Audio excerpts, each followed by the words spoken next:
अगर हम सिम्टम्स की बात करेंगे तो day time lethargy, day time sleepiness, excessive lethargy, lack of concentration, irritability, ये सारे सिम्टम्स आपको दिन में रहते हैं जो स्लीप डिप्राइवेशन के सिम्टम्स हैं। ये शॉर्ट टर्म सिम्टम्स हैं। ठीक है। लेकिन अगर यही सिम्टम्स आगे चलते रहते हैं तो तो diabetes, hypertension, cardiac diseases, gastric troubles, and क्योंकि ऑक्सीजन का लेवल रात को सोते हुए कम हुआ है, जैसे मैं समझा रहा हूँ, ऑक्सीजन का ब्रेन में सप्लाई कम होता है, early insomnias, early brain disease, this is called cognitive disorders, even जो ये ओल्ड एज की डिसीजेज होती हैं जिसमें आपका जितनी भी भूलने वाली बीमारियां होती हैं, अल्जाइमर्स, ये सब जल्दी आने लगती हैं पेशेंट्स को।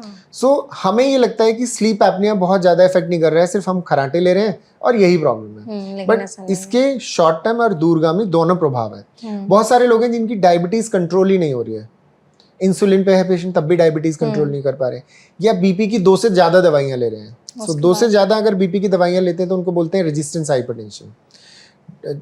अमेरिकन सोसाइटी ये कहती है कि अगर आप 2 से ज़्यादा बीपी की दवाइयाँ ले रहे हैं और आपका बीपी कंट्रोल नहीं हो रहा है, you must evaluate yourself for sleep apnoea. Okay. So that is very very important that it is an untouched part of your overall management. Let's say मुझे डायबिटीज और हाइपरटेंशन है, दोनों ही कंट्रोल नहीं है, ये दोनों मुझे इतनी जल्दी क्यों आ गई? दोनों के लिए मुझे कॉमन लिंक देखना है, and common link is sleep apnoea.